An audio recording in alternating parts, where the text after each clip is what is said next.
दिल्ली के एक परिवार के साथ जो हुआ उसने पूरे मोहल्ले को हैरान कर दिया। ये किस्सा शुरू हुआ लाबूबू नाम के एक खिलौने से जो इन दिनों सोशल मीडिया पर खूब वायरल हो रहा था। राहुल और उसकी पत्नी स्मिता के 2 छोटे बच्चे थे। कुछ हफ्ते पहले स्मिता ऑफिस टूर पर सिंगापुर गई थी और राहुल को अकेले बच्चों को संभालना पड़ा।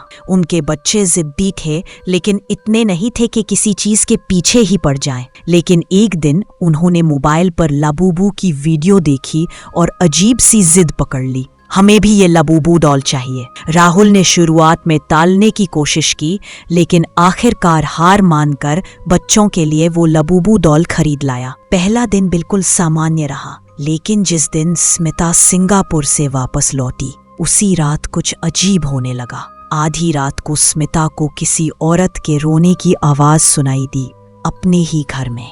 वो डरते डरते पूरे घर में घूमी, हर कोना देखा, लेकिन पूरे घर में कोई नहीं था। उसने इसे अपनी थकावट समझकर नजरअंदाज कर दिया। लेकिन अगली रात फिर उसे किसी की धीमी सिसकियां सुनाई दी, लेकिन आज भी उसको पूरे घर में कोई नहीं मिला। और फिर तीसरी रात वही आवाज फिर से आई। इस बार स्मिता ने राहुल को जगा दिया और उसे सब बता दिया। राहुल चौंक कर बोला, तुम 3 रात से ये सुन रही हो और मुझे अब बता रही हो? फिर थोड़ी देर चुप रहकर उसने कहा, कहीं ये सब उस लाबूबू डॉल की वजह से तो नहीं हो रहा। दरअसल राहुल ने ऑनलाइन कुछ अजीब खबरें देखी थी। कुछ लोगों का दावा था कि लाबूबू के कुछ डॉल्स शापित होते हैं या उनमें किसी दुष्ट आत्मा का वास होता है, क्योंकि ये एक दंत कथा है कि लाबूबू डॉल शैतान का खिलौना है। उस रात राहुल ने और देर नहीं की। वो उठा, उसने लाबूबू डॉल को उठाया और उसे घर से काफी दूर जाकर कूड़े में फेंक आया। और अगली सुबह जिस चीज ने दोनों को हैरान कर दिया वो था बच्चों का बर्ताव।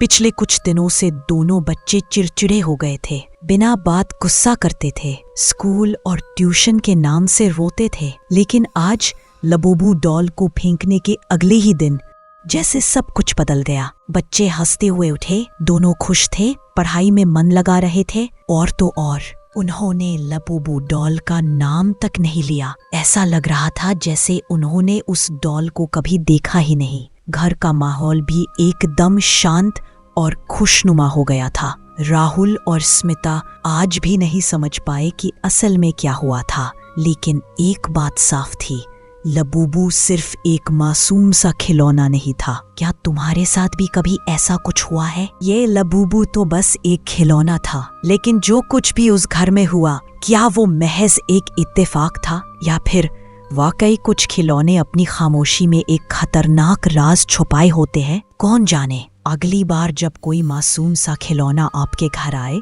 तो वो भी सिर्फ एक खिलौना ना होकर कुछ और ही हो। अगर आपके साथ भी कभी ऐसा कुछ अजीब हुआ है तो मुझे कमेंट में जरूर बताना। और हाँ, ऐसी ही डरावनी कहानियों के लिए चैनल को सब्सक्राइब करना मत भूलना, क्योंकि अगली कहानी और भी ज्यादा डरावनी और दिलचस्प होगी।